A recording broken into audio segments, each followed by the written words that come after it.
Hello दोस्तों, welcome to main point study. I hope आप सारे के सारे ठीक हो। तो आज हम करने वाले हैं चैप्टर नंबर 1 क्लास 11 की हिस्ट्री का, जिसका नाम है जी राइटिंग एंड सिटी लाइफ। और हम करने वाले हैं जी इसके मोस्ट इंपॉर्टेंट क्वेश्चन। ये बहुत ही ज़्यादा इंपॉर्टेंट क्वेश्चन है। मतलब ये तो करने ही करने हैं। इस पीडीएफ का लिंक मैं आपको नीचे डिस्क्रिप्शन में दे दूंगा। और मैं आपको ये भी बता दूं कि इस पीडीएफ का एक भी क्वेश्चन छोड़ने की गलती मत करना, एक भी क्वेश्चन नहीं छोड़ना। क्योंकि मैं जो मेरे से 9th और 10th में पढ़े होंगे उनको तो ये बात अच्छे से पता होगी। अगर कोई बच्चा पहली बार मेरी वीडियो देख रहा है ना, तो उसको मैं सिंपल बता दूं कि 2 marks, 3 marks, 4 marks, 5 marks, 8 marks का, 6 मार्क्स का जो भी क्वेश्चन आएगा ना इस चैप्टर से रिलेटेड, वो इसी पीडीएफ के अंदर से होने वाला है। ठीक है। अगर कोई ऐसा बच्चा है जिसके दिमाग में डाउट है, मेरे को नहीं लगता 9th 10th में जो मेरे साथ पढ़े हुए हैं उनको कोई भी डाउट होगा, फिर भी अगर कोई नया बच्चा है जिसके दिमाग में डाउट है कि यार जो सर बता रहे हैं क्या उसमें सही आएगा, तो मैं सिंपल बोलता हूँ यार, ये मेरा चैनल है जिसका नाम है भरत कुमार खोरवाल। अभी 10-11 दिन पहले आपका एग्जाम था ना पोल साइंस का, यस सर नो। उससे 2 दिन पहले मैंने मोस्ट इंपॉर्टेंट क्वेश्चन की वीडियो डाली थी। ओके। उसके बाद आपका एग्जाम हुआ, मैंने बच्चों से क्वेश्चन पेपर मांगा और यहाँ पर मैंने लाइव ली है। एक तरफ है आपका क्वेश्चन पेपर पूरा का पूरा, दूसरी तरफ है मेरे मोस्ट इंपॉर्टेंट क्वेश्चन। मैं हिंदी और इंग्लिश दोनों में अपलोड करे थे मैंने मोस्ट इंपॉर्टेंट क्वेश्चन। मैंने हर एक क्वेश्चन मैच करवाया है। हर एक क्वेश्चन तो छोड़ो, मैंने वैल्यू बेस्ड क्वेश्चन तक मैच करवाया है। ठीक है। क्वेश्चन आया था ना आपका कि election and democracy are the two side of a same coin, है ना, चुनाव और लोकतंत्र एक ही सिक्के के दो पहलू है। वैल्यू बेस्ड क्वेश्चन है, मैच करवा दिया था। ठीक है। और आप मेरी बातों पर यकीन मत करो। आप 11 में ही हो, आपका एग्जाम हुआ होगा, है ना, yes sir no. Question paper उठाओ और मैच कर लो। अगर किसी बच्चे के दिमाग में ये डाउट है, कुछ ये भी बोल सकते हैं कि सर आपने तो क्या पता कि एग्जाम के बाद जो है वो पीडीएफ एडिट कर दी हो। अरे भाई, इतनी भी टेंशन नहीं लेनी आपको। अगर दिमाग में फिर भी कोई डाउट है, मैं तो कह रहा हूँ आधा घंटा लगाओ, बट वेरीफाई करो। मेन पॉइंट स्टडी वाले चैनल पे जाओ, एग्जाम से 2 दिन पहले वाली वीडियो उठाओ मोस्ट इंपॉर्टेंट क्वेश्चन की, और फिर मैच करो। ठीक है। पहले चेक कर लो कि पीडीएफ में ये वाला क्वेश्चन था जब मैंने वीडियो करवाई थी या नहीं था। ठीक है। मैं आपको ये काम इसलिए बोल रहा हूँ कि दिमाग में कोई टेंशन लेने की जरूरत नहीं है, बस जो बता रहा हूँ वही करने हैं। बट और दूसरी बात, मेरी 2 डिमांड है। अगर ये 2 डिमांड आपने नहीं सुनी तो फिर फायदा नहीं है। 2 डिमांड क्या है? पहली बात तो आपने ये चीज़ नोटिस करी होगी कि मैंने 2 मार्क्स, 3 मार्क्स, 4, 5, 6, 8 लिखा है। मैंने 1 मार्क्स क्यों नहीं लिखा? क्योंकि बच्चे इसके अंदर से एमसीक्यू आते हैं। और देखो, एमसीक्यू का जवाब आप तभी दे सकते हो, या तो आपने चैप्टर अच्छे से करा हो, या उस चैप्टर के 50 से 60 एमसीक्यू जो है उसकी प्रैक्टिस करी हो। अब अगर आपने मेरे मोस्ट इंपॉर्टेंट क्वेश्चन की वीडियो डायरेक्टली खोली है, चैप्टर नहीं समझा है, तो इसका मतलब ये है कि आपने चैप्टर अच्छे से कवर नहीं किया है। तो इसका मतलब ये है कि आपको एमसीक्यू की वीडियो देखनी पड़ेगी, जो कि मैं डिस्क्रिप्शन में उसका लिंक दे चुका हूँ। वो वीडियो बिल्कुल भी मिस मत करना, क्योंकि बच्चे है ना, मैं देखो 1 मार्क्स की भी दिक्कत नहीं चाहता। ऑल दो मैं इस वीडियो के अंदर भी बहुत सारे एमसीक्यू कराऊंगा। 90% जो आपके एमसीक्यू है वो इसी वीडियो के अंदर क्लियर हो जाएंगे। बट फिर भी 10% एमसीक्यू के लिए आपको मोस्ट इंपॉर्टेंट एमसीक्यू जो है मैंने अपलोड करे 50-60 क्वेश्चन की जो वीडियो अपलोड करी है वो देखनी ही पड़ेगी। मैं नहीं चाहता 1 मार्क्स की भी जो है वो कटने की गुंजाइश रहे आपकी, सिंपल बात है। ठीक है। जैसे पोल साइंस में पूरा पेपर, और ये मैं कोई ऐसा नहीं है, कई बहुत सारे बच्चे सोच रहे होंगे सर क्या पता ये 10 दिन पहले वाले एग्जाम में आपका तुक्का भिड़ गया। अरे भाई, इस चैनल की कोई भी वीडियो उठा के देख लेना। क्लास 12th का बोर्ड एग्जाम उठाकर देख लेना, क्लास 10th का बोर्ड एग्जाम उठाकर देख लेना। जिस भी पेपर का मैंने एनालिसिस करवा रखा हो ना, ये देखो, पेपर एनालिसिस सारे क्वेश्चन सेम है ना। हर एक क्वेश्चन मैंने मैच करवा रखा है। ठीक है। तो ये सिर्फ ऐसा नहीं क्लास 11th में हो आप, मैंने 10th का बोर्ड एग्जाम मैच करवा दिया, 12th का बोर्ड एग्जाम मैच करवा दिया। तो 11th क्या ही बड़ी चीज़ है यार। ठीक है। बट फिर भी अभी एग्जाम हुआ था बच्चे का हिस्ट्री का, तो मेरे को बता रहा था सर क्लास 12th का पूरा पेपर सेम है। बट छोड़ो इस बात को, समझ आ गया ना। पहली बात तो ये वीडियो देखनी पड़ेगी। दूसरी बात ये, बहुत सारे बच्चे मेरे से पूछते हैं कि सर जो आपने आंसर लिखा है क्या हमें वही लिखना है? The answer is yes. क्यों? क्योंकि मेरे को पता है आप डायरेक्टली मोस्ट इंपॉर्टेंट क्वेश्चन पे आए हो, तो आपको चैप्टर के बारे में इतनी अच्छी नॉलेज नहीं होगी। अगर आपको 80 to 90% चैप्टर क्लियर है ना, तो आप बना के लिख सकते हो। बट मेरी एडवाइस तो यही रहेगी कि आंसर बिल्कुल सेम लिखना जो इस पीडीएफ के अंदर लिखा है, क्योंकि मैं नहीं चाहता कि आपका 1 मार्क्स भी कटे। दिक्कत ये होती है 8 मार्क्स का क्वेश्चन आता है, मिलते हैं आपको 6.5 मार्क्स, 6 मार्क्स, 5 मार्क्स, 5.5 मार्क्स, और हद हो जाती है जब 4.5 मार्क्स मिलते हैं। आपको लग रहा होगा सर कि आंसर क्वेश्चन तो देखो, क्वेश्चन वोश्चन तो सारे सेम आएंगे, मैं आपको गारंटी से लिख के दे रहा हूँ, हर एक क्वेश्चन इसी पीडीएफ के अंदर से आएगा इस चैप्टर का। बट मेन चीज़ ये है कि आप उसका आंसर किस तरीके से लिखते हो, क्या 8 नंबर में से 8 नंबर ला पा रहे हो? और अगर ला पा रहे हो, तो मैं आपको गारंटी से लिख कर दे सकता हूँ कि आपको है ना आपके फाइनल एग्जाम में 100 आउट ऑफ 100 लाने से कोई नहीं रोक सकता। समझ रहे हो? तो इस वजह से बोल रहा हूँ, आपका आंसर फॉर्मेशन बहुत इंपॉर्टेंट है। अगर आप बना सकते हो, मैं तो वही यही प्रेफर करूंगा कि अगर आप बना सकते हो तो बिल्कुल बना के लिखो। बट अगर आप नहीं बना सकते, तो चुपचाप पीडीएफ उठाओ, आंसर लर्न करना शुरू कर दो। ठीक है जी। आई होप ये बात आपको क्लियर हो गई हो। चलो जी, अब बिना टाइम वेस्ट करे जो हमारे क्वेश्चन है वो शुरू कर देते हैं। ठीक है जी, चलो। तो आ जाते हैं जी पहले वाले क्वेश्चन पे। तो पहला वाला क्वेश्चन है कि व्हाट इज़ मेसोपोटामिया? मेसोपोटामिया का क्या मतलब है? तो मैं आपको बता दूँ, मेसोपोटामिया ना एक ग्रीक लैंग्वेज का वर्ड है, जो 2 वर्ड से मिलकर बना है, मेसोस और पोटामस, ठीक है? मेसोस का मतलब होता है मिडल में, पोटामस का मतलब होता है रिवर, तो मेसोपोटामिया बेसिकली एक एरिया का नाम है जो कि आज हमारे इराक के अंदर है और 2 रिवर के बीच का वो एरिया है। कौन-कौन सी 2 रिवर है? जिसका नाम है यूफ्रेटस और टिग्रिस रिवर। इन दोनों के बीच का जो एरिया है उसको हम मेसोपोटामिया कहते हैं और ये एरिया इस टाइम कहाँ पर है? रिपब्लिक ऑफ इराक के अंदर। ठीक है जी, आई होप आपको क्लियर हो गया हो। अब आपसे जो दूसरा मोस्ट इंपॉर्टेंट क्वेश्चन पूछ, अच्छा एक और बात बता दूँ, मेरी है ना एक बहुत गंदी आदत है, पीडीएफ मोस्ट इंपॉर्टेंट क्वेश्चन की पीडीएफ के अंदर से भी मैं बोल देता हूँ ये क्वेश्चन इंपॉर्टेंट है। अरे भाई सारे ही करने हैं, ठीक है? ये मत करना कि मैंने किसी में 2 बार इंपॉर्टेंट बोला है किसी क्वेश्चन को और किसी क्वेश्चन को 3 बार इंपॉर्टेंट बोला है, तो जो 3 बार बोला उससे पहले करें, 2 नहीं भाई, शुरू से उठाना और सारे करने हैं। Yes sir no? चलो, तो ये समझ आ गया आपको मेसोपोटामिया क्या होता है। मेसोपोटामिया की जियोग्राफिकल लोकेशन देख लेते हैं, मैं आपको गारंटी से बोल रहा हूँ। अच्छे से करके जाना है ये वाला क्वेश्चन, ठीक है? चलो, तो मेसोपोटामिया पहली बात तो इराक के अंदर पड़ता है, तो Iraq is a land of diverse environment. अगर मैं मेसोपोटामिया के नॉर्थ ईस्ट वाले एरिया यानी इस वाले एरिया की बात करूँ ना, तो यहाँ पर लश ग्रीन माउंटेन है, ठीक है? और यहाँ पर जो है वो क्लियर स्ट्रीम है, वाइल्ड फ्लावर है यहाँ पर और रेनफॉल भी अच्छी खासी होती है, जिसकी वजह से यहाँ पर क्रॉप भी ग्रो होती है। और माना जाता है कि हमारे नॉर्थ ईस्ट वाले एरिया के अंदर ही सबसे पहले खेती हुई थी, कब? 7000 से लेकर 6000 बीसीई के अंदर। अगर आप 11th में आ गए हो, आपका एग्जाम है कुछ टाइम बाद, और अगर आपको नहीं पता कि मैंने 7000 बीसीई पहले क्यों लिखा और 6000 बीसीई क्यों लिखा है बाद में, तो भाई आप डायरेक्टली इसको लर्न ही करो, ठीक है? बट अगर किसी बच्चे ने वीडियो वगैरह देखी है तो मेरे चैप्टर की एक्सप्लेनेशन भी मैंने वीडियो बना रखी है, अगर वो देखी है तो उसको मेरे को लगता नहीं कोई डाउट आएगा। फिर भी मैं समझा देता हूँ। ज़ीरो में जीसस क्राइस्ट का जन्म हुआ, तो उससे पहले के टाइम को बीसीई बोलते हैं, तो पहले 7000 बीसी आया होगा, फिर ही तो 6000 बीसी आया होगा। अभी देखो जैसे 2024 चल रहा है, उससे 2023 आया होगा पहले। बट अगर उल्टी टाइम लाइन पे जाए तो पहले 7000 बीसी आएगा, फिर 6000 बीसी आया होगा। ठीक है? तो यानी यहाँ से 9000 साल पहले जो है वो खेती होना शुरू हो गई थी मेसोपोटामिया के नॉर्थ ईस्ट वाले रीजन में। 1 मार्क्स में क्वेश्चन भी आ सकता है।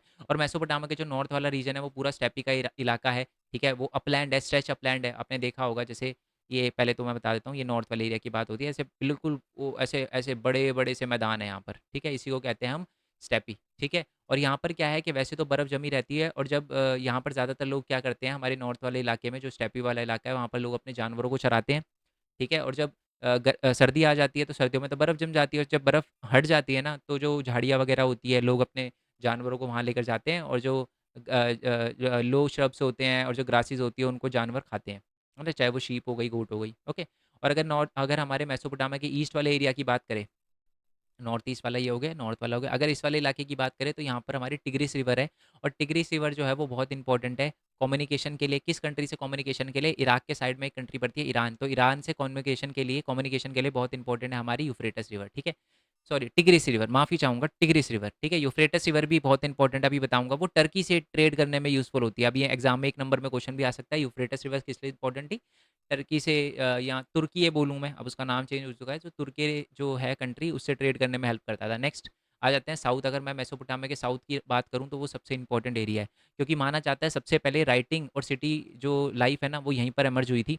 लिखने का सिस्टम यहीं पर एमर्ज हुआ था।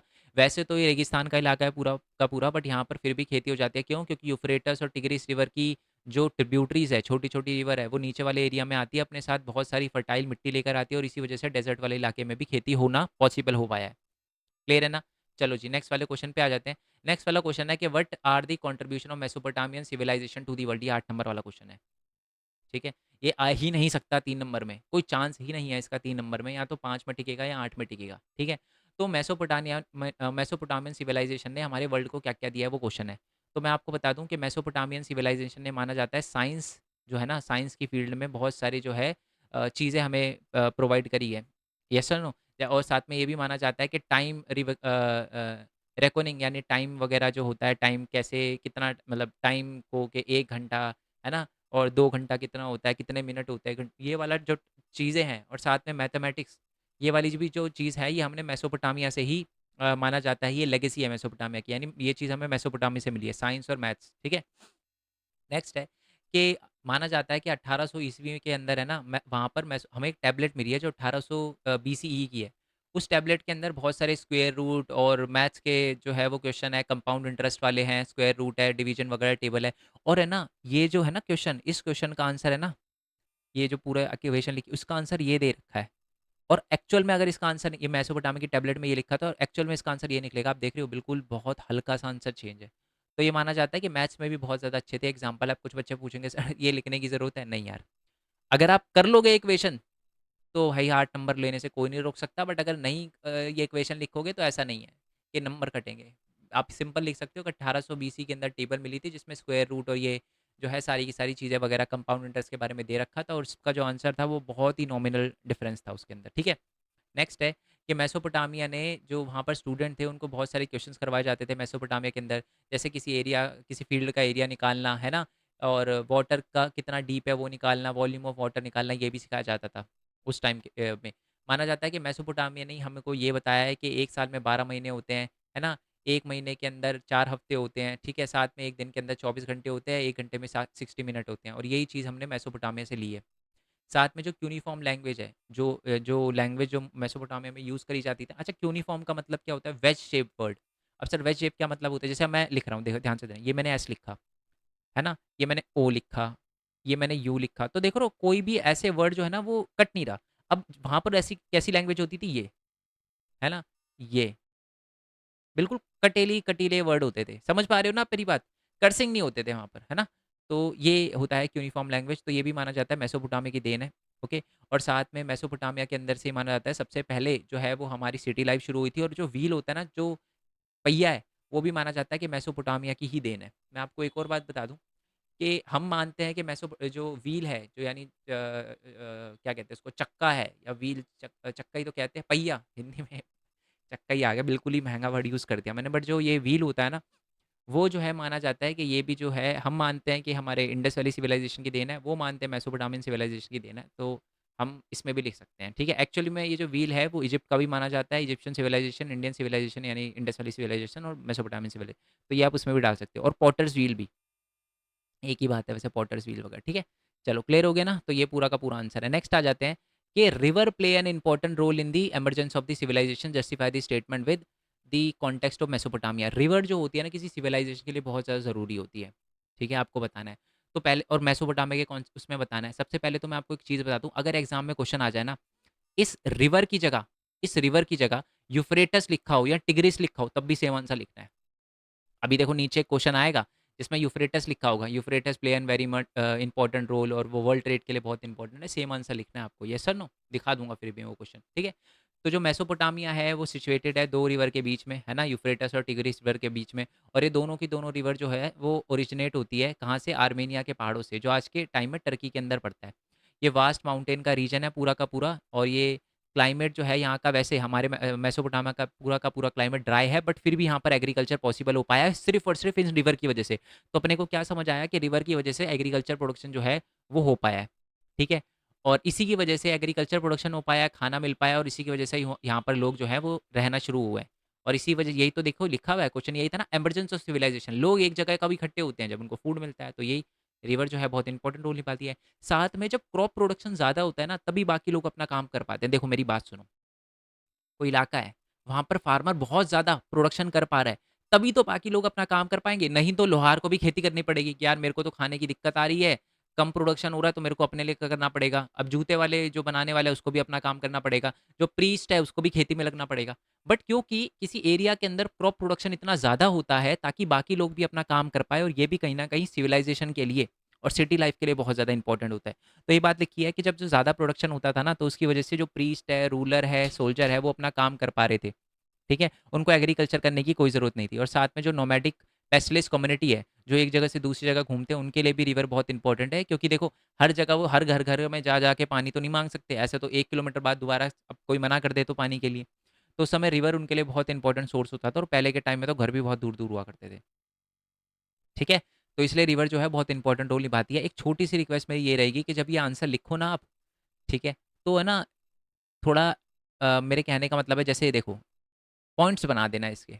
जैसे पहला पॉइंट यहाँ तक बना देना, रुक जाओ 1 सेकंड, यहाँ तक बना देना। दूसरा पॉइंट यहाँ से लेकर यहाँ तक बना देना। तो मतलब पॉइंट्स बना के लिखना, मेरे कहने का मतलब ये है। ओके जी, क्लियर है? कोई दिक्कत? पक्का? चलो, नेक्स्ट वाले पे आ जाते हैं। नेक्स्ट वाला क्वेश्चन है कि मेसोपोटामिया जो है वो यूरोपियन के लिए बहुत इंपॉर्टेंट क्यों है? ओके जी, बहुत इंपॉर्टेंट क्वेश्चन है, बहुत बढ़िया क्वेश्चन है।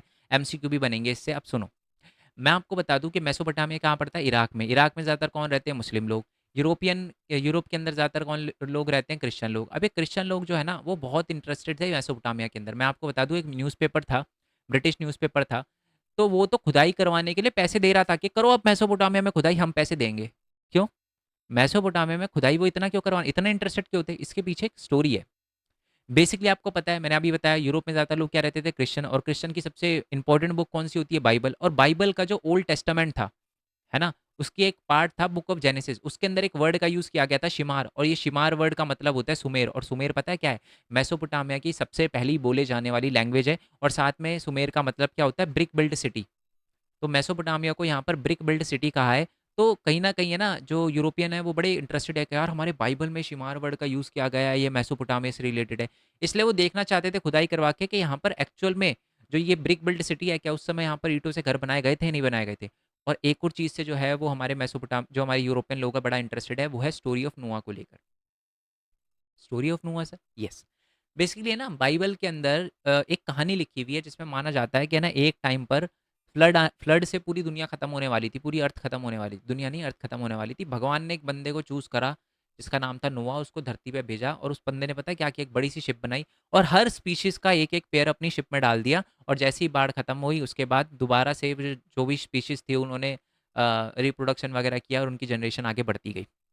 अब सेम स्टोरी जो है वो हमारे मेसोपोटामिया में भी हमें एक टैबलेट पे लिखी हुई मिली है। बड़ी मशहूर है मेसोपोटामिया में स्टोरी, बट हीरो का नाम नोआ नहीं है, जियो सूद्रा और उतना पिष्टे में, बट स्टोरी सेम है। इसलिए कह रहे हैं यार बड़ी इंटरेस्टिंग है यार, ये तो हमारे यूरोपियन से रिलेटेड है।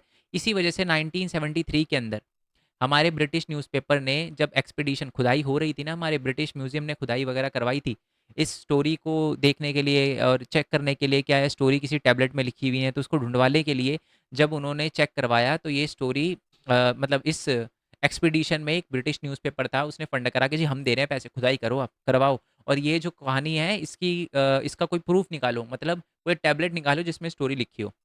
ठीक है। चलो जी आगे आ जाते हैं। नेक्स्ट है कि हाउ टैबलेट वर्ड मेड्स। अब ये टैबलेट क्या होती है? टैबलेट होती है तख्ती।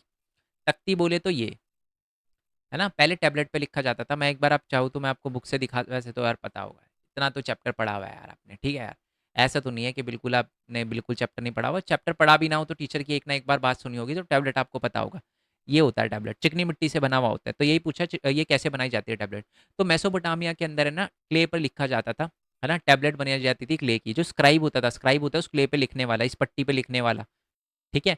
वो क्या करता था, पहले क्ले को लेता था, उसको पैट करता था और ऐसे साइज़ में कन्वर्ट करता था, यानी ऐसे साइज़ में, इतने साइज़ में कन्वर्ट करता था जिसको आप हाथों से पकड़ सको। उसके सरफेस को एकदम स्मूथ करता था, और फिर है ना वेज शेप यानी यूनिफॉर्म लैंग्वेज पे इस पे कुछ लिखता था, और उसके बाद उसको सुखाने के लिए डाल देता था। और एक बार सूखने के बाद इस पे और कुछ नहीं लिख सकते थे। तो इसका मतलब पता है क्या है? इसका मतलब है कि एक टैबलेट एक ही बार यूज़ हो सकती थी, और इसी वजह से हमें मेसोपोटामिया के साउथ वाले रीजन में बहुत ही ज़्यादा टैबलेट मिली है, बहुत ज़्यादा टैबलेट मिली है। ओके जी, क्लियर हो गया? मैं एक बार चेक कर लूँ कि वीडियो रिकॉर्ड हो रही है, नहीं हो रही? चलो जी, हो रही है। एक बार क्या मतलब फ्लो बन जाता है ना मेरा, 2-3 घंटे की एक बार मैं वीडियो बनाई, मेरे बड़ा दुःख हुआ उस दिन मेरे को। वीडियो बनाने के बाद पता चला यार वीडियो रिकॉर्ड ही नहीं करी। मैंने ऐसे तगड़े-तगड़े एग्ज़ाम्पल दिए थे, उसमें इतनी बढ़िया वीडियो बनाई थी, बट समझ रहा है ना, मेरा दिल टूट गया यार उस दिन। विश्वास उठ गया मेरा अपने आप से। ठीक है, खैर मैं ऐसा कैसे कर सकता हूँ? वीडियो स्टार्ट करे बिना कैसे चला दी मैंने। चलो कोई दिक्कत नहीं, होता रहता है। बड़े-बड़े शहरों में छोटी-छोटी बातें, बट अभी हम बड़ी-बड़ी बातें करते हैं। क्वेश्चन नंबर 7 पे आते हैं कि what factor suggest that Mesopotamia या मेसोपोटामिया के ओके, मेसोपोटामिया के अंदर है ना एक इलाका था जिसका नाम था उर। उर इलाका था, याद रखना ये, ठीक है? क्योंकि अभी इससे रिलेटेड एक और उर आएगा, और उस उर में आप कन्फ्यूज़ हो जाओगे, ठीक है?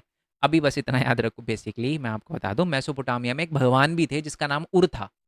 ठीक है? तो उससे कन्फ्यूज़ नहीं हो रहा, ये जगह का नाम है। मेसोपोटामिया में एक जगह का नाम था उर, और माना जाता है कि मेसोपोटामिया का जो उर वाला इलाका था ना, वो बहुत ही अनप्लैन्ड सिटी था। बहुत ही प्लान्ड नहीं था। बहुत है ना, बिना सोचे-समझे बना दिया गया था। वहाँ पर टाउन प्लानिंग अच्छी नहीं थी। सर टाउन प्लानिंग अच्छी नहीं थी? येस। वहाँ पर जब हमने खुदाई करी ना, तो हमें टेढ़ी-मेढ़ी गलियाँ मिली, नालियाँ नहीं मिली, घर के अंदर से नालियाँ हो रही है ना? सारे लोग अपना कूड़ा-कचरा बाहर फेंकते थे। जो नालियाँ थी वो, जो गलियाँ थी वो ऐसी घुमावदार थी कि, और इतनी पतली-पतली नैरो गलियाँ थी कि जो लोग होते थे ना, अगर उनको कुछ उसके अंदर ले जाना पड़ता था गलियों के, तो वो बाहर ही जो है वो अपने बुलो कार्ट जो होते थे, वो सारे सामान उतार देते थे, फिर गधों से उनको जो है वो लेकर जाया जाता था, डोंकी की बैक पर रखकर। तो इसलिए मतलब टाउन प्लानिंग अच्छी नहीं थी। एग्जाम में ना एक और क्वेश्चन बन सकता है इससे रिलेटेड, वो सुन लो, और ये आया हुआ क्वेश्चन है इसलिए बता रहा हूँ। क्वेश्चन ये आता है कि उर जो था वो अनप्लैन्ड सिटी था, इसको कंपेयर करो मोहनजोदारो से। मोहनजोदारो भारत की सिविलाइजेशन है, और मैं हवा में तीन नहीं छोड़ रहा, ये आया हुआ क्वेश्चन है। कहीं आप सोचो सर मोहनजोदारो तो सर है ही नहीं, वो तो 12th वाला पहला चैप्टर है। अरे भाई मेरे पे विश्वास रखो, कोई चीज़ एक्स्ट्रा नहीं करवाऊंगा, बट जो करवाऊंगा वही आएगा। ठीक है, तो मेरी बातों को अच्छे से सुनना। और ये आया हुआ क्वेश्चन है, मैं दोबारा से रिपीट कर दूं। कुछ बच्चे बोलते हैं सर मोहनजोदारो के बारे में तो बुक में इतना नहीं लिखा हुआ, एक बार वर्ड यूज़ करा गया है। बट भाई एक बार वर्ड यूज़ करा हुआ काफ़ी होता है। जब क्वेश्चन आता है ना तब बड़ा दुख होता है कि यार सब सर समझा तो रहे थे मेरे को, है ना, छोड़ कैसे दिया मैंने। और ऐसा होता है आपको मेरी पुरानी वीडियो खोल के देखोगे ना कोई कमेंट में मिल जाएगा, सर इसका आंसर क्या यही लिखना था हमको, है ना। तो फिर इसलिए सुन लिया करो। ठीक है बच्चे, वैसे मेरे को पता है बच्चे बड़े समझदार हैं, जो बताया वही करके जाएंगे और अच्छे नंबर लाएंगे, फुल आउट ऑफ फुल लाएंगे। ठीक है, ओके। तो मोहनजोदारो से कंपेयर करना है हमें, तो सबसे पहले तो उर जो है वो अनप्लैन्ड सिटी, अब जो मैंने बात यहाँ बताई है ना आपको, गली छोटी छोटी, वही बात लिखी है देखो। उर जो है सबसे पहले वहाँ पर ऑर्डिनरी हाउसेज जो थे ना उसकी खुदाई हुई थी 1930 में। आपसे ये भी पूछा जाता है कि मेसोपोटामिया का जो उर वाला एरिया था वहाँ पर कब खुदाई हुई थी, तो 1930 में हमने खुदाई करना शुरू किया था। वहाँ पर हमें पता चला कि वहाँ पर जो गलियाँ हैं वो बहुत ही नैरो है और वाइंडिंग, ऐसे घुमावदार गलियाँ हैं, जो ये बताती है कि वहाँ पर जो भी बुलो कार्ट्स वगैरह होते थे, है ना, जो व्हील वगैरह के होते थे, वो उनको भारी सामान लाया जाता था, घरों के बाहर उतारने की जगह उसे गली के बाहर उतारा जाता था, और फिर उन अनाज के दानों को क्या रखा जाता था, डोंकी की बैक पर रखकर घरों तक ले जाया जाता था। इतनी पतली गलियाँ थी। और साथ में ये भी बोला जाता है, ये जो पतली गलियाँ थी इनसे ये भी पता चलता है कि टाउन प्लानिंग अच्छी नहीं थी वहाँ पर, बिल्कुल खराब टाउन प्लानिंग थी, बिना सोचे समझे गलियाँ बना दी। क्योंकि अगर कोई समझदार बंदा होता तो पहले वो गलियाँ बनाता, फिर वो घर बनाता। जैसे कि हमारा मोहनजोदारो, मोहनजोदारो सिविलाइजेशन अपने टाइम की सबसे एक नंबर थी। मतलब मैं आपको बता दूं वहाँ पर बहुत सोच समझ के घर बनाए गए थे। पहले पहली बात तो हमारे हमारे मोहनजोदारो की सबसे बड़ी खासियत पता है क्या है, वहाँ से गलियाँ हैं सीधी, चौड़ी सीधी गलियाँ हैं, और पहले उन्होंने नालियाँ बनाई फिर घर बनाए। ठीक है, मैसोपोटामिया वालों को इतना दिमाग नहीं था उन्होंने, बट जितना था बहुत था। बट मोहनजोदारो से कंपेयर करें तो कुछ भी नहीं था, है ना।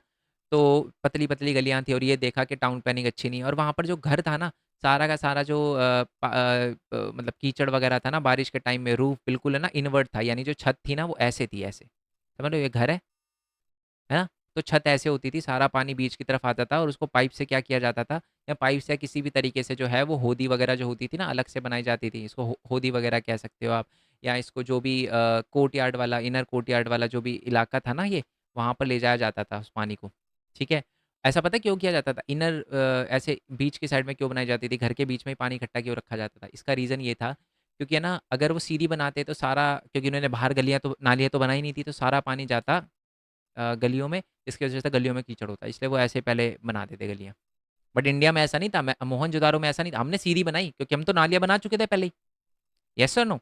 नेक्स्ट है कि हमारे जो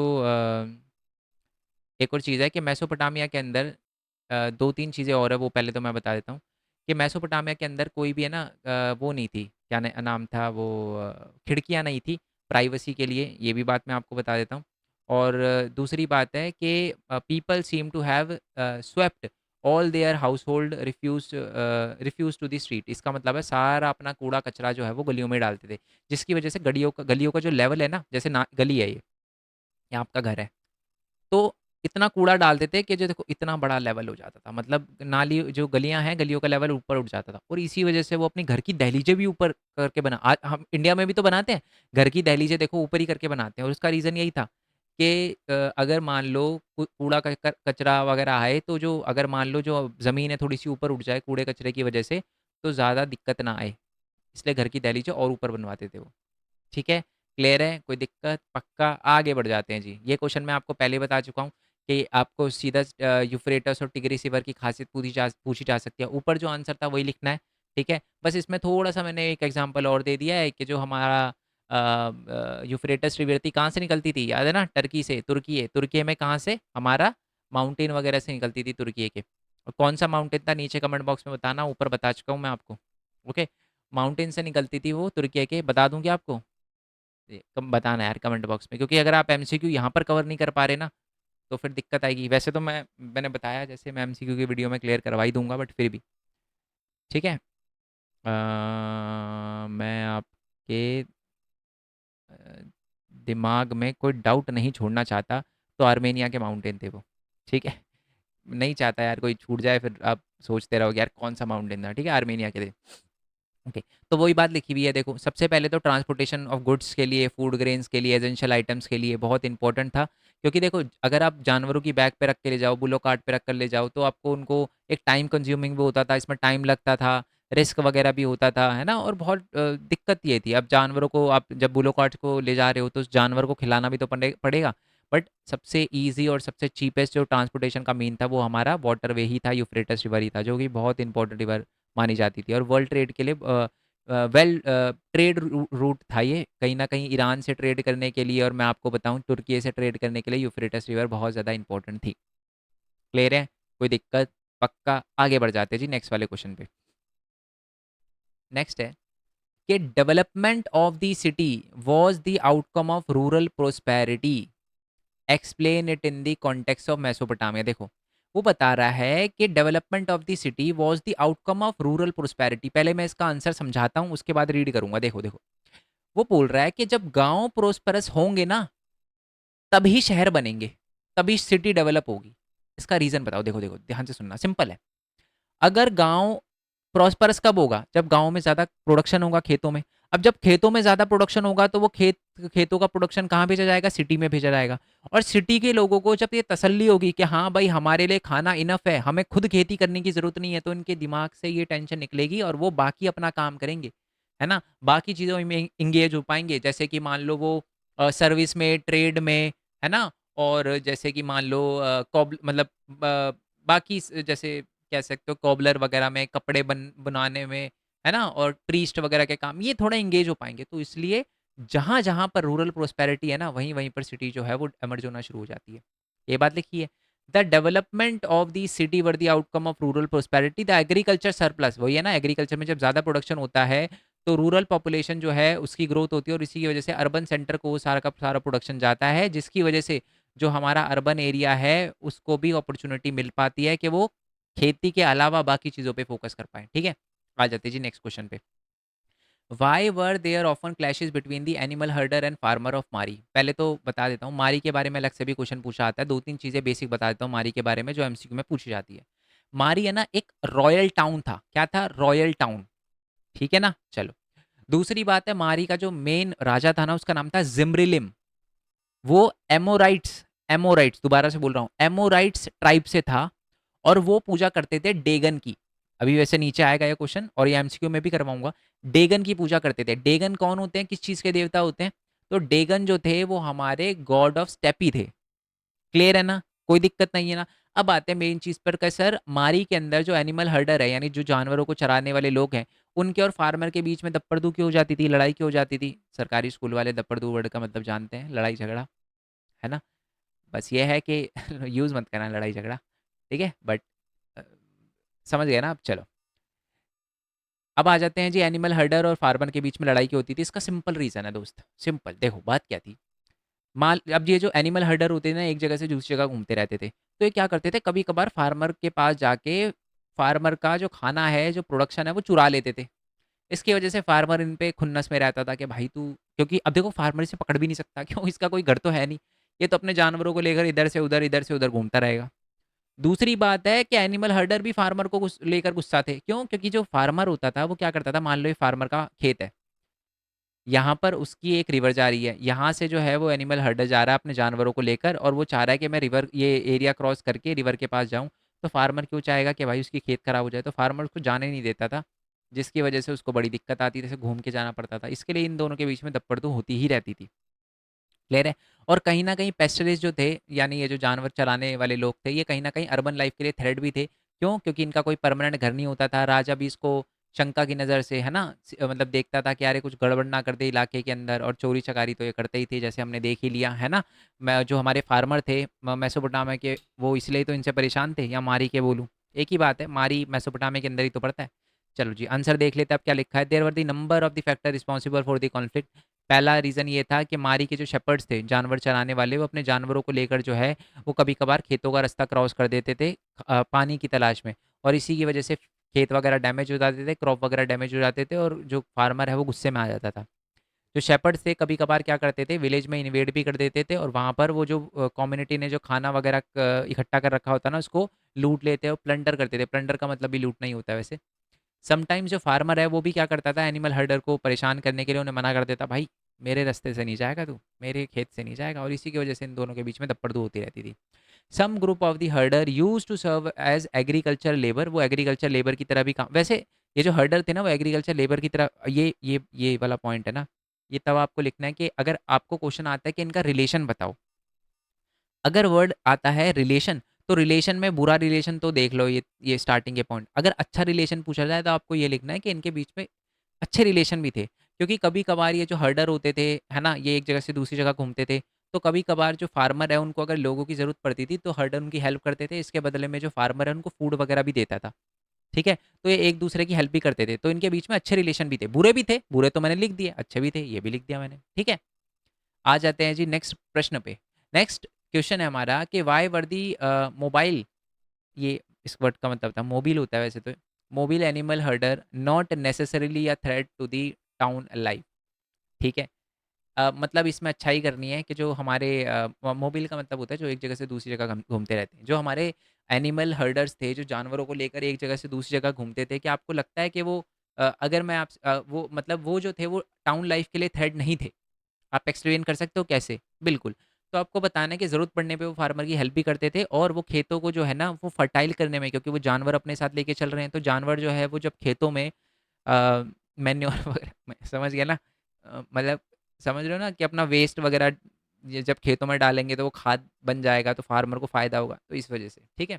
तो ये अब देखो क्वेश्चन के अकॉर्डिंग, अगर क्वेश्चन से क्वेश्चन पूछे कि जी मतलब फार्मर जो है पेस्टिसाइड्स हमारे लिए क्यों खराब था, तो बुराइयाँ लिखनी है।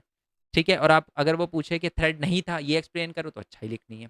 ठीक है, चलो नेक्स्ट क्वेश्चन है कि significance of urbanisation in Mesopotamia बताना है, यानी मेसोपोटामिया में अर्बनाइजेशन के फीचर बताने हैं। सबसे पहले तो अर्बनाइजेशन का मतलब क्या होता है, देखो अर्बनाइजेशन या सिटी है ना, अर्बन एरिया या सिटी, हम उस इलाके को नहीं कहते जहां पर ज्यादा पॉपुलेशन रहती है, हम एक्चुअल में अर्बन एरिया उस इलाके को कहते हैं जहां पर लोग फूड प्रोडक्शन के अलावा भी काम करते हो, जहां पर लोग फूड प्रोडक्शन के अलावा ट्रेड मैन्युफैक्चर सर्विस वगैरह प्रोवाइड करते हो।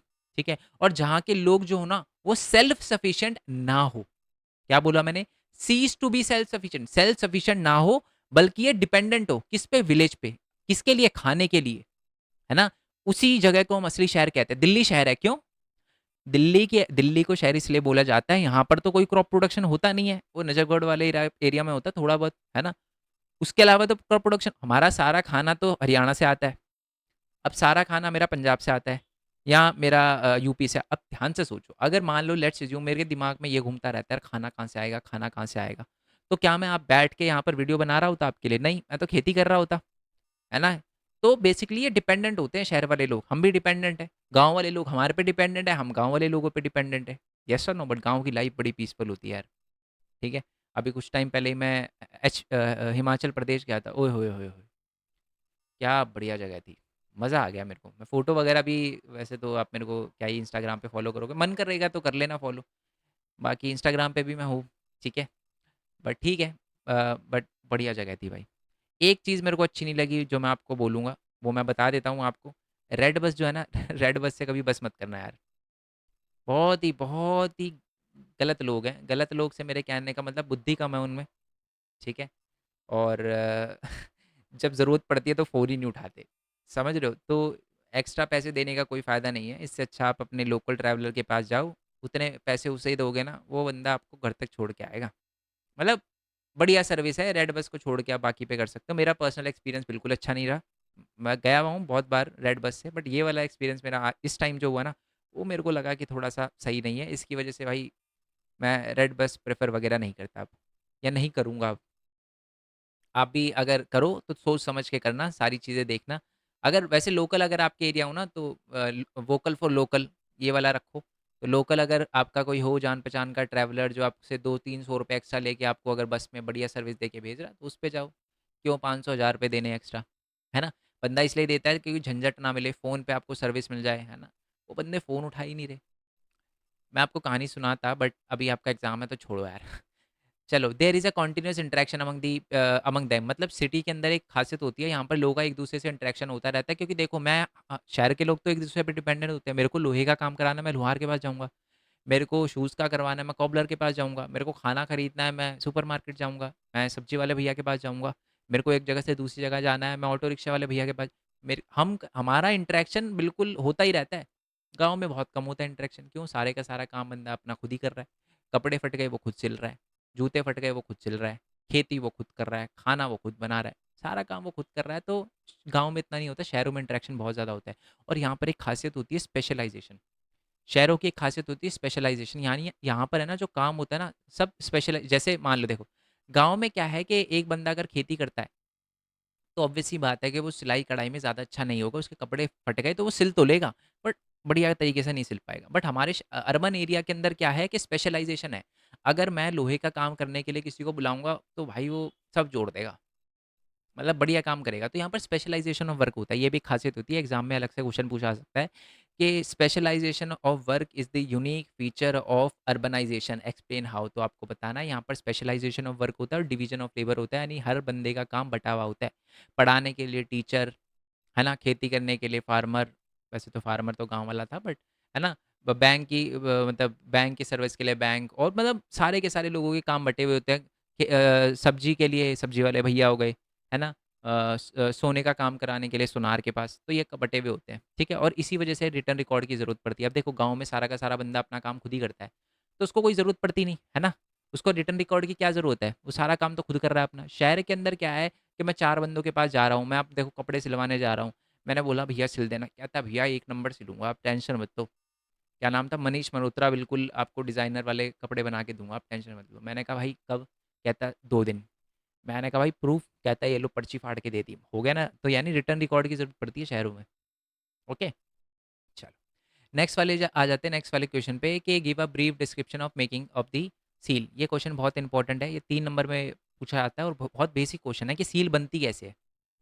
ये तो वैसे मैं सील मेकिंग के बारे में थोड़ा बहुत बताना है, तो सबसे पहले ये ऊपर भी क्वेश्चन आया था ना शायद सील मेकिंग का, है ना? कि वो स्क्राइब वगैरह, तो ये हो चुका है, ये वाला शायद क्वेश्चन हो चुका है, रिपीट है क्वेश्चन, बट इसकी इंपॉर्टेंस बतानी है। मैं इंपॉर्टेंस बता देता हूँ कि सील इंपॉर्टेंट क्यों होती है, ये थोड़ा-सा इंपॉर्टेंट है, ठीक है? यहाँ से ये है इंपॉर्टेंट, यहाँ से है। सील कैसे बनाई जाती है वो तो बता ही रखा है। एक्चुअल में सील पता है क्यों इंपॉर्टेंट होती है? जैसे मान लो मैं ना कोई एक जगह से दूसरी जगह कोई चीज़ भेज रहा हूँ, शिप से, सॉरी बोट से, उस टाइम तो बोट होती थी, शिप तो नहीं। बोट से भेज रहा हूँ, अब है ना देखो, मैं बैग में भेज रहा हूँ एक, बोरे में। अब बोरे का है ना, अगर बोरा जो है वो सैक का जो बैग है, वो अगर यहाँ से यहाँ तक जाता है और बैग के अंदर छेद मिलता है, तो मेरे को पता चल जाएगा कोई गड़बड़ हुई, है ना? यहाँ वाले बंदे को पता चल जाएगा भाई किसी ने सामान निकाला है। बट अगर अ, कोई बंदा बिल्कुल बोरे का मुँह खोल के उसके अंदर से चीज़ें निकाल ले, तो कैसे पता चलेगा? क्योंकि फटा हुआ होगा बोरा, तो पता चल जाएगा कि हाँ भाई फटा हुआ है तो किसी ने कुछ निकाला होगा। बट अगर बोरे का मुँह खोल के कुछ निकाला हो तो इसी वज़ह से क्या है कि बोरे के जो सैक होता है उसके बिल्कुल मुँह की साइड में एक वो लगाई जाती है सील, ताकि पता चल सके। अगर वो सील यहाँ पर टूटी हुई मिले, तो इसका मतलब किसी ने सामान वगैरह निकालने की कोशिश करी है। क्लियर हो गया? कोई दिक्कत? पक्का आगे बढ़ें? चलो जी, आगे आ जाते हैं जी। नेक्स्ट क्वेश्चन है कि how did the potter's wheel bring an approach making change in technology? यानी जो पॉटर्स व्हील था, ये ना आया हुआ क्वेश्चन है, ठीक है? और ऑल्दो ये मैंने पूरा क्वेश्चन एक ही बार देखा है, बट देखो रिस्क नहीं लेना अपने को। तो ये जो पॉटर्स व्हील था, पॉटर का व्हील समझते हो ना? पॉटर्स का मतलब होता है मटके बनाने वाले का व्हील। किस लिए जो है वो फ़ायदा हो पाया? पहली बात तो, पहले जो बर्तन वगैरह बनाए जाते थे वो कम क्वांटिटी में बनाए जाते थे, फिर पॉटर्स व्हील आ गया तो बहुत बड़ी क्वांटिटी में जो है वो हाथों से मटके वगैरह और ये सारी की सारी चीज़ें जो है वो बनाई जाने लगी वर्कशॉप में। तो इस वजह से कहीं न कहीं पॉटर्स व्हील का बहुत बड़ा योगदान था। ठीक है? और एक कब आई थी? माना जाता है कि 50 ईयर्स अगो पहले ये जो है वो पॉटर्स व्हील वगैरह की टेक्नोलॉजी वगैरह आई थी। जिसने बहुत ही एक तरह से रेडिकल चेंज जो है वो लेकर आई थी हमारी मेसोपोटामियन सिविलाइज़ेशन में। नेक्स्ट है कि विलेज वगैरह जो है, अच्छा, मेसोपोटामिया के अंदर है ना, लोग बहुत बार पूरे के विलेज अपने छोड़कर एक जगह से दूसरी जगह बस जाते थे। इसका क्या रीज़न है? पहले तो नेचुरल रीज़न, क्या पता जिस एरिया में वो रह रहे हो वहाँ पर ज़मीन खराब हो गई हो, या वहाँ पर बाढ़ आ गई हो, या वहाँ पर रिवर जो है उसने अपना रास्ता चेंज कर दिया हो या सूखा पड़ गया हो, तो ये कुछ नेचुरल रीज़न थे जो यहाँ पर लिखे हुए हैं। कुछ मैन मेड रीज़न भी होते थे। इसका क्या मतलब है? मान लो एक एरिया है, यहाँ से रिवर जा रही है, एक नीचे गाँव है, एक ऊपर गाँव है। ऊपर वाले गाँव ने सारा पानी अपने एरिया के अंदर डाइवर्ट कर लिया, नीचे पानी बचा नहीं, तो इनको हटना पड़ेगा, दूसरी जगह जाना पड़ेगा। और कभी-कभार एक गाँव के लोग दूसरे गाँव पे अटैक कर देते थे, तो ये भी एक रीज़न था जिसकी वजह से उनको एक जगह से दूसरी जगह जाना पड़ता था, ठीक है? नेक्स्ट वाले क्वेश्चन पे आ जाते हैं। ये बहुत इंपॉर्टेंट क्वेश्चन है कि temples were the indispensable element of the Mesopotamian culture. यानी मेसोपोटामियन कल्चर के लिए टेम्पल जो थे वो बहुत ही इंडिस्पेंसिबल एलिमेंट थे, बहुत ही इंपॉर्टेंट थे। तो उसी के फीचर बताने हैं आपको, ठीक है? अब देखो, तो सबसे पहले तो आपको ये बताना है कि जो टेम्पल्स वगैरह के बारे में बता रखा है, और ये बता दूँ, ये वाला भी 8 नंबर का क्वेश्चन है, ठीक है? बस ये लास्ट है, बाकी तो एनसीईआरटी का है। ये बस मैंने इसलिए लिख दिया है ताकि आपको डर ना रहे, है ना? ये क्वेश्चन इसलिए बता दिया है। टेम्पल्स वाला क्वेश्चन सुन लो। सबसे पहले तो मैं आपको बता दूं कि माना जाता है कि जो अर्ली सेटलर थे ना, उन्होंने सबसे पहले जो है वो अपने एरिया के अंदर, विलेज के अंदर जो है मंदिर बनाना शुरू कर दिए थे। और जो मंदिर थे ना वो बहुत छोटे होते थे, छोटी सी स्मॉल श्राइन्स होती थी, और वो अनबेक्ड, है ना, बिना पकी हुई ईंटों से बनाए जाते थे, ठीक है? और उस समय जो ज़्यादातर गॉड थे ना, रेजिडेंस गॉड थे हमारे मेसोपोटामिया के, एक थे हमारे उर, बताया ना उर, एक तो जगह का नाम था, एक हमारे गॉड थे किसके, मून के। दूसरे थी इनाना, इनाना जो थी वो हमारी goddess of love and war थी, प्यार और जंग की देवी, है ना? और इनके पहले है ना, इनके घर जो थे ना बिल्कुल ऑर्डिनरी हाउसेज होते थे, ठीक है ना? क्यों? क्योंकि माना जाता था ये भी गॉड के ही हाउसेज हैं, घर ही है भगवान के, तो इसलिए इनके नॉर्मल घरों जैसे ही होते थे मंदिर पहले। उसके बाद है ना इनकी बाउंड्री धीरे-धीरे, धीरे-धीरे बढ़ती गई, ठीक है? और इनको जो है लोग सारी चीज़ें चढ़ाते थे, जैसे फिश हो गई, है ना? बोन्स हो गई, कर्ड हो गई, ओके? ये सारी चीज़ें जो भी होते थे चढ़ाते थे, और माना जाता था कि जो हमारे गॉड है ना, ये थ्योरेटिकल ओनर है एग्रीकल्चर फील्ड के, फिशेज़ के, हर्ड के, सारी की सारी चीज़ों के, है ना? तो मतलब भगवान ने ही हमको सब कुछ दिया है। ये थोड़ा कॉन्सेप्ट है ना, इंडिया से रिलेटेड लगता है मेरे को। इंडिया में भी देखो ऐसा ही होता है। हम कोई भी, जैसे एक फार्मर भी खेत जोतने से पहले, है ना, मैंने वीडियो वगैरह भी देखी होगी आपने बहुत, जब रिवर का पानी आता है खेतों तक, तो एक बंदा बिल्कुल दंडवत प्रणाम करता है रिवर को, है ना? पानी लेके अपने सर पे छिड़कता है, और है ना? तो बहुत एक नेचर को ही गॉड माना गया है ना? तो यही कॉन्सेप्ट यहाँ पर बताया गया है कि नेचर ही गॉड है। और मेरे को भी ऐसा लगता है कि नेचर ही गॉड है। आप सब, मेरे को क्या लगता है, आप मानते ही हो, क्योंकि हमें सब कुछ नेचर ही प्रोवाइड करता है। ऐसी कोई चीज़ नहीं है जो हमें नेचर प्रोवाइड ना करता हो। नेचर ही गॉड है, और गॉड ही नेचर। ठीक है जी, आगे आ जाते हैं। In times the processing of produce, यानी ये जो ग्राइंडिंग है, ऑयल प्रेसिंग है ना, स्पिनिंग है, ये सारे के सारे काम, वुलन क्लॉथ, ये सारे बनाने के काम भी टेम्पल में ही होते थे, ठीक है? और टेम्पल जो है ना एक हब बन चुका था। एक नीचे हाँ देखो लिखा हुआ है ना, temple are gradually develop as an activity and become the main urban institution. आपसे पूछा जाएगा कि temple become the main urban institution, explain how. तो ये पूरा ही एक्सप्लेन करना है आपको 8 नंबर में, अगर 8 नंबर में आता है। अगर छोटे क्वेश्चन में आता है तो सिर्फ यहीं से शुरू करना है, इन टाइम्स, ठीक है? ठीक है। The temple symbolise the community as the whole, was the nucleus around which, मतलब ये बता रखा है, सिटी के पास होती थी, ग्राइंडिंग वगैरह के सारे काम यहीं पर हुआ करते थे। और organiser of the production at the level above the house hold employer, merchant वगैरह, ये सारे के सारे। अब क्योंकि यहाँ पर सारे के सारे काम होते थे, तो माना जाता है कि मंदिर के आसपास ही रिकॉर्ड रखना इंपॉर्टेंट हो गया था। क्योंकि देखो, ये सारे के सारे लोग क्या है, ये क्या देंगे, डोनेशन वगैरह अगर मंदिर वगैरह को देते हैं, तो उसकी लिखा पढ़ी करना इंपॉर्टेंट है। तो इसलिए माना जाता है कि मंदिर से ही जो राइटिंग लाइफ है, क्योंकि मंदिर भी हमारे साउथ वाले पार्ट में बसना शुरू हुए थे, सबसे पहले लगना शुरू हुए थे, बनना शुरू हुए थे, ठीक है? तो इसी वजह से रिटर्न रिकॉर्ड रखना ज़रूरी हो गया था कि जी किसने कितना डोनेशन दिया है, सारी की सारी चीज़ें। लास्ट पॉइंट है कि early temples were much like house, ये तो मैं बता ही चुका हूँ, घर जैसे ही होते थे। बाद में इनकी बाउंड्री जो है वो धीरे-धीरे बढ़ती गई, और इनकी जो आउटर वॉल है ना, वो जो है ना वो रेगुलर इंटरवल में थी, which has no ordinary building. Okay, दोबारा से बताता हूँ, ये वाला पॉइंट सुन लो। Temples were residence of the various god, इसी की वजह से इनको घर जैसा बनाया जाता था। बट उसके बाद क्या हुआ, temples were also had the outer world going in और आउट। इन और आउट का मतलब क्या है, टेम्पल है, ऐसे ऐसी वाली वॉल, ठीक है? इन और आउट ऐसी ऐसे ऐसे बनाई जाती थी उनकी वॉल्स। ये बता रखा है रेगुलर इंटरवल, जो कि एक नॉर्मल बिल्डिंग जैसा नहीं दिखता था। क्लियर हो गया? कोई दिक्कत? मेसोपोटामिया की बात हो रही है, इंडिया में तो नहीं था, है ना ऐसा? चलो, बाकी एनसीईआरटी का क्वेश्चन ये दे रखा है, बड़ा सिंपल क्वेश्चन है। क्या दे रखा है कि जो न्यू इंस्टीट्यूशन थे, मतलब ये सारी की सारी चीज़ें जो हो पाई है, जैसे टेम्पल है, ट्रेड है, सील मेकिंग है, स्कल्पचर है, ये आर्ट है, ये सारा का सारा काम एक बंदे की वजह से पॉसिबल हो पाया है, वो है किंग। किंग ये सारे के सारे काम जो है वो इनिशिएट करता था। तो पूछा गया है कि किंग कैसे करता था? क्योंकि इन सारी चीज़ों के लिए हम किंग पे ही डिपेंडेंट थे। किन चीज़ों के लिए? इन चीज़ों के लिए, ठीक है? अब ये है ना आपको कैटेगराइज़ करने हैं कि इनमें से कौन-सी चीज़ जो है वो अर्बन लाइफ के नेसेसरी कंडीशन है, कॉज़ है और आउटकम्स है। एमसीक्यू का क्वेश्चन है, ठीक है? वैसे मैं यहीं देख लेता हूँ। जैसे अर्बन लाइफ के लिए अगर आपको किसी एरिया में अर्बनाइजेशन करना है तो क्या-क्या चीज़ें होनी चाहिए? वहाँ एग्रीकल्चर प्रोडक्शन अच्छा होना चाहिए गाँव के अंदर, वाटर ट्रांसपोर्ट अच्छा होना चाहिए और डिवीज़न ऑफ लेबर होना चाहिए। ये 3 कंडीशन है, नेसेसरी कंडीशन है अर्बनाइजेशन के लिए।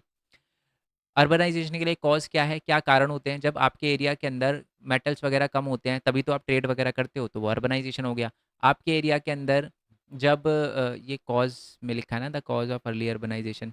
हाँ, जब सील वगैरह ये यहाँ मत लिखो। द यूज़ ऑफ सील जो है वो आउटकम है। इसको नीचे वाले एरिया में लिख लो कि द यूज़ ऑफ सील।